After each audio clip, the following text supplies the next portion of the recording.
90% মুসলমানের দেশে তারা এমন কথা বলতে পারে, তারা এতটা সাহস কোথায় থেকে পায় এটা আমরা বুঝতে পারি না। এই বাউল নামে ফাউল আবুল সরকার বলে যে আল্লাহর কথার আগামাতা আমি বুঝি না।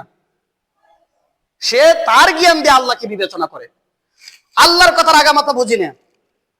আল্লাহ কথা বলে, একবার বলে এইটা আমি প্রথম সৃষ্টি করেছি, আর একবার বলে আমি ওইটা প্রথম সৃষ্টি করেছি। এক মুখে কয়টা কথা বলছে? আল্লাহর কয়টা মাথা, কয়টা মুখ, কয়টা মুখ? ওই মুখ না ফুক? এইভাবে কটূক্তি করে। ওই সব ফাউলদেরকে ধরে ধরে শাস্তির আওতায় এনে, এবং এই যে বাউল নামে ফাউল আবুল সরকারকে গ্রেফতার করা হয়েছে, তার একমাত্র সর্বোচ্চ শাস্তি কি বলেন তো? সর্বোচ্চ শাস্তি কি? মৃত্যুদণ্ড। সে ইসলাম থেকে খারিজ হয়ে গেছে। সে মুসলমান কিনা আমি জানি না, যদিও সে মুসলমান যদি হয়ে থাকে তাহলে সে এখন মুরতাদ হয়ে গেছে। তার একমাত্র মৃত্যুদণ্ড হচ্ছে সর্বোচ্চ শাস্তি। এই জন্য জোরালো ভাবে বর্তমান সরকারের কাছে আবেদন জানাচ্ছি যে তাকে গ্রেফতার করা হয়েছে, এই জন্য আপনাকে ধন্যবাদ জানাই, কিন্তু এই পর্যন্ত আমরা সন্তুষ্ট নয়। তার একমাত্র শাস্তি হচ্ছে মৃত্যুদণ্ড, আর তার ওই মৃত্যুদণ্ডকে আপনি অতি তাড়াতাড়ি কার্যক্রম করুন, অতি তাড়াতাড়ি তাকে মৃত্যুদণ্ড দেন, অতি তাড়াতাড়ি তাকে ফাঁসির রায় ঘোষণা করুন, অতি তাড়াতাড়ি তাকে দুনিয়ার জমিন থেকে বিদায় হতে হবে। এইটাই হচ্ছে ইসলামের বিচার।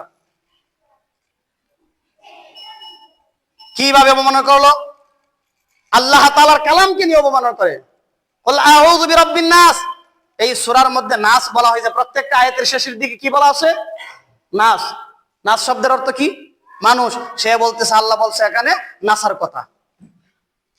এই জন্য আমরা তাদেরকে বলি বাউল নামে ফাউল, ভুলভাল উন্মাদ কথা বলে। গুগলে সার্চ দিয়ে দেখবেন বাউল শব্দের অর্থ কি। বাউল শব্দের অর্থ হচ্ছে পাগল, উন্মাদ, এইগুলো কয়েকটা অর্থ আসে, কোনোটার ভালো অর্থ আসে না। গুগলে সার্চ দিয়ে দেখবেন। তো এইসব 90% মুসলমানের দেশে তারা এমন কথা বলতে পারে, তারা এতটা সাহস কোথায় থেকে পায় এটা আমরা বুঝতে পারি না। তার মানে কি বুঝালো? 90% মুসলমানের দেশ শুধু নামে, কিন্তু অন্তরে সব মুনাফিকি, অন্তরে সব মুনাফিকি। আমাদের দেশ হচ্ছে 90% মুসলমানের দেশ। তাহলে কিভাবে কিছুদিন যেতে না যেতেই কোনো একটা অঘটন ঘটেই যায়, হয় আল্লাহ সম্পর্কে, নয়তো রসুলের সম্পর্কে, নয়তো ইসলাম সম্পর্কে। তারা এতটা সাহস পায় কোথায় থেকে? তার মানে আমরা সবাই যারা 90% মুসলমান দাবি করি, আমরা শুধু মুখ দিয়ে দাবি করি আমি মুসলমান, আর অন্তরে হচ্ছে আমি হলাম মুনাফিক। আমি অন্তরে কি? মুনাফিক। ইসলামের সবচেয়ে বড় শত্রু হচ্ছে মুনাফিক।